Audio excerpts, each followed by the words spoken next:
이제 의료정보부 관리 플랫폼을 블록체인 기반으로 구축한 이유에 대해서 잠깐 설명을 해주셨는데, 지금 뭐 매드패스 이 서비스 이렇게 돌아가는 것들 설명을 들어보면 사실 정보 받아서 또 뭐 실손 청구하고 이런 것들이 꼭 뭐 블록체인 기반이 아니더라도 뭐 일반 어플리케이션 서비스나 이런 걸로도 가능한 거 아니냐라는 생각이 드는데, 이 블록체인으로 이 의료 정보를 취급하는 장점이 어디 있다고 설명을 할 수가 있을까요? 저희가 이제 블록체인을 두 가지 목적으로 네. 도입을 했습니다. 네. 하나는 이제 신원인증. 신원인증. 예. 네. 내가 이제 온라인상에서 앱으로 통해 접속을 하고, 그리고 그 접속한 정보들을 뭐 이용을 해가지고, 뭐 서울대병원이면 서울대병원, 아산병원에 아산병원, 이은솔이란 사람이 정보를 요구한다. 이런 것들을 그쪽 의료기관에 알리고, 그럼 그 의료기관에서 진짜 이은솔이 맞냐? 그걸 확인한 다음에 데이터를 줘야 되잖아요. 그걸 확인하는 방법. 예, 그런 신원 인증하는 데 있어가지고, 이 개인도 증명을 해야 되고, 또 반대로 그 의료기관이 만나도 또 증명을 해야 됩니다. 네. 내가 데이터를 의료기관인 줄 알고 줬는데, 네. 또 보험사인 줄 알고 줬는데, 네. 사실은 내 데이터를 가져가고 싶어하는 다른 의료기관인 척하는 애일 수도 있잖아요. 네.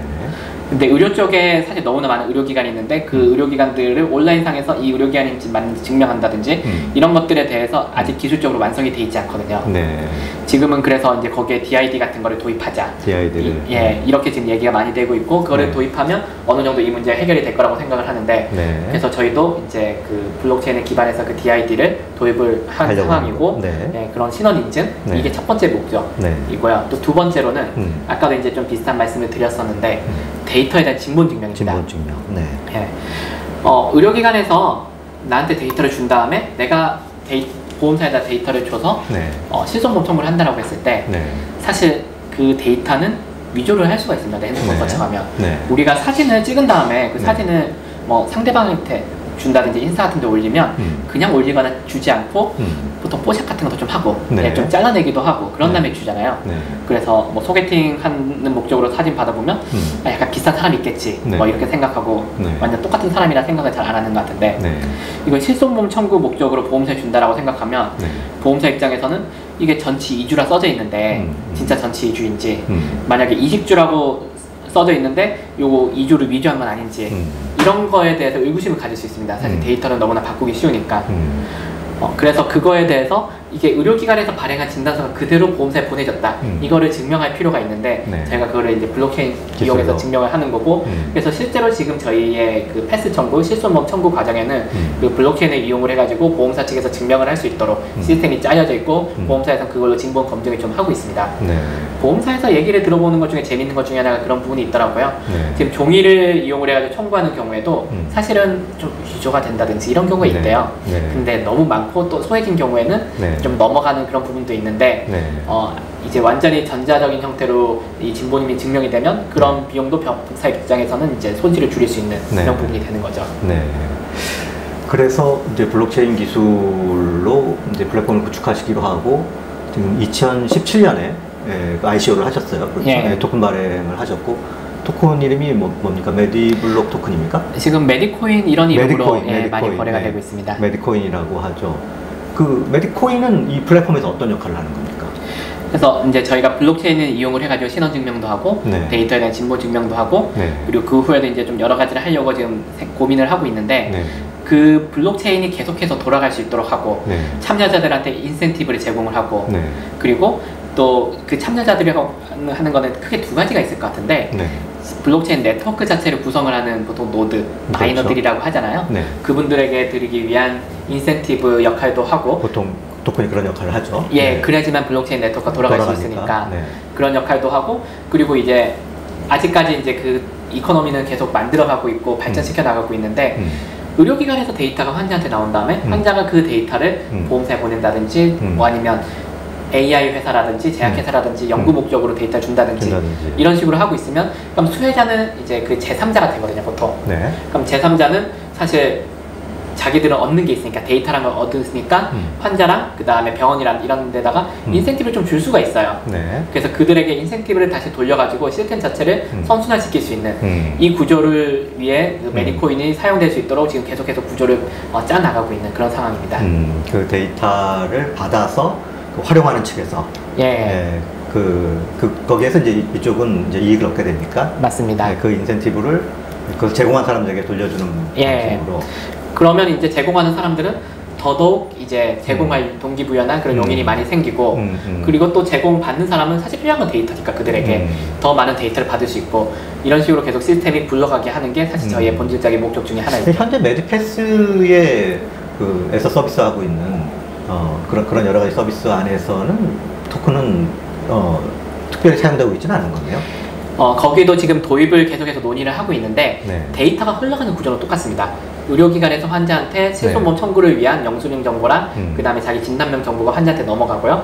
환자는 그 정보를 보험사에 넘겨주고, 보험사가 사실 그걸로 가장 편하게 일을 처리할 수 있게 해주거든요. 그래서 이제 그 인센티브를 다시 돌려주는 이런 구조를 지금 계속해서 만들고는 있는데, 이게 완전히 짜지기 전에 어설픈 형태로 공개를 하게 되면 사실 아직 문제가 좀 많이 생길 것 같아가지고, 네. 대략적인 그림은 그려놨지만 완전히 시스템으로 돌리고 있지는 않은 상황이라 보시면 될 것 같습니다. 네. 처음에 ICO를 하실 때 그게 그 이더리움 기반의 토큰을 마련하신 건가요?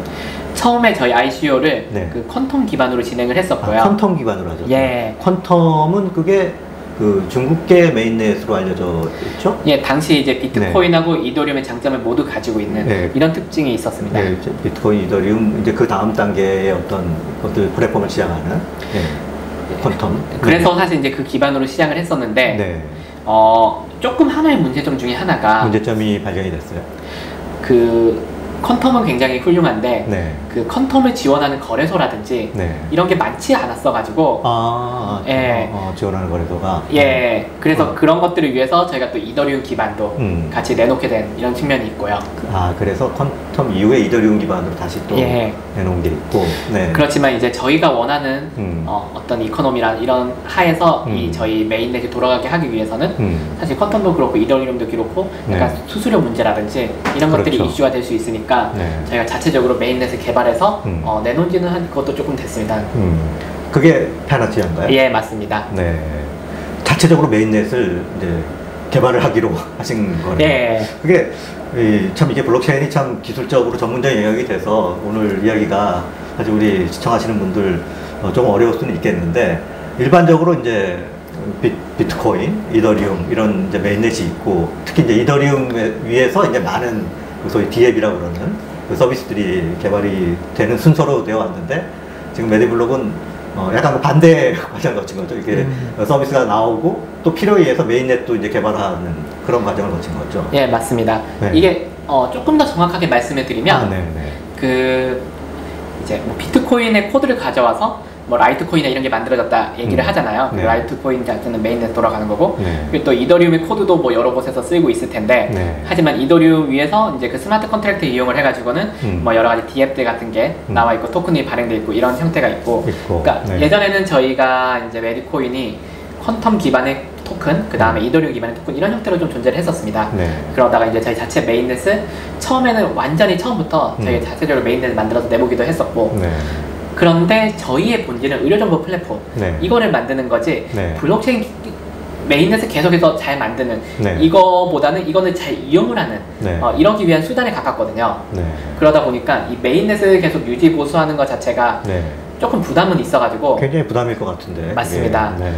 그래서 이제 텐더민트 플랫폼이 저희가 하고자 하는 일과 굉장히 적합한 형태의 플랫폼을 가지고 있어가지고, 텐더민트. 텐더민트, 네. 예, 텐더민트 기반의 뭐 아톰이나 네. 코스모스, 그러니까 코스모스가 이제 아톰이지만 그렇죠. 네. 그런 이제 것들이 이제 잘 알려져 있는데, 네. 그럼 우리도 텐더민트 기반으로 그냥 갈아타자.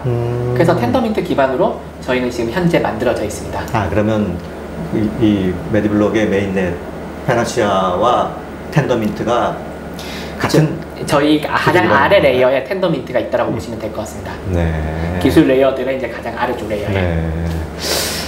뭔가 잘은 모르겠지만 우리 사실 우리 이은솔 대표님은 이 서울과학고 출신이고 뭐 이 컴퓨터 사이언스를 고등학교 때 또 공부하시고 또 뭐 상당히 공부를 하신 것으로 제가 알고 있습니다. 의사의 길을 선택하시긴 하셨지만 그렇기 때문에 드디어 이제 창업까지 하신 거죠. 네. 네. 사실 고등학교 때까지는 이제 네. 그 요즘도 애들이 이제 프로그래밍 경시대 이런 데 많이 나가고 하던데, 네. 저도 어릴 때부터 프로그래밍 경시대 나가고 고등학교도 이제 그런 걸로 들어갔었고, 그러고 뭐 고등학교 졸업하고 나와서는 그 경시대 나왔던 뭐 선배들이나 아니면 그때 당시 뭐 국제정보올림피아드 준비하는데 도움을 주셨던 뭐 조교들이 네. 너 의대 다니고 있지만 이 IT 회사에서 알바 좀 해보자. 그래가지고 IT 회사에서 알바도 많이 하고 그래서 의대 다니거나 아니면 병원에 있을 때도 이제 IT 회사랑 계속 접점 가지고 그러고 개인 스토리는 조금 이제 또 요 다음번에 얘기가 있고 그래서 하여간 우리 뭐 컴퓨터에 대해서 또 이 블록체인에 대해서 뭐 저보다는 뭐 몇백 배 이해가 높으신데 이 모르는 입장에서 이렇게 쭉 지금 스토리를 들어보면은 이 블록체인의 메인넷 이 메디블록을 돌리는 그 메인넷에 대해서 고민을 굉장히 많이 하고 또 이렇게 좀 정답을 가장 적절한 것을 찾아 나가기 위해서 여러 가지 좀 고생도 많이 하고 뭐 이런 과정이었다는 생각이 드는데 맞습니까? 맞습니다. 이게 사실 네. 지금은 좀 쉽게 말할 수 있는 것 같긴 한데 네. 맛있는 것들 하나하나 선택할 때마다 네. 조금 약간 그 피가 나는 약간 뭐라고 표현해야 될지 잘 모르겠는데 정말 찢어질 정도로 아픈 약간 이런 선택 잃는 것도 있고 얻는 것도 있고 이런 장면 생기는 것 같더라고요. 네, 이 기술이 사실 이게 새로 나온 거고 또 이렇게 딱 실증되지 않은 거기 때문에 그렇죠? 예, 이거를 선택하는 게 과연 맞는 것일까 아닐 것인가. 지금은 좀 쉽지만 그때는 참 어렵습니다. 그러니까 이더리움이나 퀀텀 이런 이 플랫폼이 이 메인넷들이 여러 가지 기술적인 또 실용성에 있어서의 여러 가지 한계들을 많이 지적을 하잖아요. 네, 그런 것들이 좀 부딪힌 거군요. 예, 뭐 그쵸. 사실 뭐 이더리움도 그렇고 뭐 퀀텀도 그렇고 앞으로는 거의 완전 어떤 플랫폼에서도 사용을 할 수 있는 계속 진화해 나가겠죠. 예, 그렇게 될 거라 생각을 하는데 걔네들은 이제 너무 많은 걸 지원하려고 하다 보니까 우리가 의료 목적으로 딱 스페시픽하게 쓰기에는 지금은 안 맞는 것 같다. 이런 생각이 있는 거죠. 그런 것 같습니다. 보니까 실제로 이렇게 활용을 하다 보면은 그런 한계점들이 드러나게 된 거죠. 그래서 그렇게 이제 메인넷이 교체가 되고 하면은 지금 사실 뭐 여기 시청하시는 분들 중에서도 메디토큰을 뭐 지금 보유하고 계신 분도 있을 수도 있고 이 메디토큰의 미래는 어떻게 됩니까? 저희는 이제 저희 생태계 의료정보 저희가 말하는 의료정보 플랫폼은 계속해서 커져 나갈 거라고 생각을 하고요. 왜냐하면 의료기관 사이드, 환자 사이드 이게 지금 가장 큰 두 축인데 이 두 축 계속해서 지금 빠르게 커나가고 있습니다. 특히 이제 하반기에 1차 의료기관에서 저희 닥터 팔레트까지 사용하기 시작하면 엄청나게 커질 거라 생각을 하고 그러면 이제 그 생태계에서 이제 데이터 진본 증명하고 신원 인증하고 이런 것들은 다 저희 블록체인 기반할 거다 보니까 결국 사실 블록체인은 이걸 얼마나 많이 쓰냐 이슈잖아요. 그렇죠. 그렇게 되면 이제 가치가 증명이 되는 거고. 예. 없어서는 안 돼. 그런 존재가 될 거라고 생각을 합니다. 사실 ICO 이후에 이 소위 코인 시장이 정말 뭐 롤러코스터를 탔잖아요. 아마 2007년에 뭐 처음 ICO 했을 때 굉장히 주목을 받았던 것으로 알고 있는데, 뭐 이 업계에서 굉장히 주목을 받았던 것으로 알고 있는데, 그 뒤로 한 2, 3년 아주 암흑기를 지나왔고, 그리고 아마 올해 초에 뭐 작년 말입니까? 이 백신 여권 뭐 이야기가 나오면서 한번 또 빵 튀었던 것 같아요. 그런 과정들을 이렇게 겪으면서 대표로서 어떤 생각이 드세요? 근데 저희도 이제 이 시장에 오래 있어갖고 많은 걸 겪어봤었는데 사실 저희가 처음에 ICO 준비하고 이럴 때는 아무도 블록체인에 크게 관심이 없었습니다. 2017년 초나 2016년 말이나 근데 2017년 말에 거의 1세대세요, 그죠? 말에 ICO 할 때쯤 됐을 때는 사실 많은 분들이 또 관심을 가지기 시작했고 근데 그때 사실 비트코인이 많이 올랐을 그럴 때였거든요. 그랬었죠. 그럴 때 관심 많이 가지고 비트코인 가격이 오르고 이더리움 가격이 오르면 그 다음에 다들 알트코인에 대해서 관심을 가지시더라고요. 그렇겠죠. 그러면서 가격이 많이 올라갔다가 그 다음에 비트코인과 이더리움 가격이 내려가면 알트코인은 더 처참하게 보통 가격이 내려가는 이런 경향을 좀 보였던 것 같고 그렇죠. 그런 상황에서는 뭐 저희가 어떤 걸 하고 있어도 사실 가격이나 이런 거에는 큰 영향을 주지 않는 것 같습니다. 통상적으로. 근데 이제 또 작년 말에 사실 비트코인 가격이 크게 오르기 시작을 했었고 올해 초까지 좀 지속이 됐었고 지금 이제 다시 떨어지는 모양새를 이제 보이고 있는데 그렇죠. 그럴 때 이제 마침 저희는 사실 이제 메디패스 서비스는 계속해서 들어오고 있었어요. 뭐 이번에는 이제 백신 관련 내용, 그러니까 예방접종 관련한 기능들이 들어왔었고 그 전에는 뭐 예약 관련 기능이라든지 뭐 이런 기능들이 계속 조금씩 저희 로드맵 따라 들어오고 있는 건데 그 전에는 막 그런 기능이 들어온다고 하더라도 크게 주목받진 않았습니다. 근데 그 시장 상황이 알트코인에 대해서 많은 사람들이 집중하고 있던 상황에 메디패스에서는 또 새로운 기능이 들어오네. 그래가지고 주목을 많이 받았고 그게 가격에 좀 영향을 주지 않았나. 의도치 않게. 예. 네. 저희는 어차피 이제 계속 메디패스 서비스 2019년에 나온 이후로 의료기관 넓혀가고 기능 아까 말씀드린 넓혀가는 그런 걸 계속 지속을 하고 사실 소프트웨어업은 그렇게 하지 않으면 안 되는 그런 업종이잖아요. 네. 예, 그냥 그렇게 지금 계속 해나가고 있는 상황이고요. 그러니까 뭐 코인의 등락에는 크게 뭐 신경 안 쓰시고 이제 원래 생각했던 서비스들 제대로 완성해서 내놓는 게 지금은 거기에 집중하고 계시다. 지금 이제 당장에 뭔가 그런 것들도 중요할 수 있겠지만 사실 아까 말씀드린 것처럼 하반기에 이제 저희 팔레트랑 그다음 메디패스가 네. 완전히 연결이 되는 네. 그런 모습이 보이는 게 사실 모든 사람들이 원하는 거기도 할 거고 그때야 이제 저희 플랫폼이 완성된다 생각하기 때문에 네. 지금은 거기를 향해 집중하는 게 제일 맞다고 생각을 하고 있습니다. 네.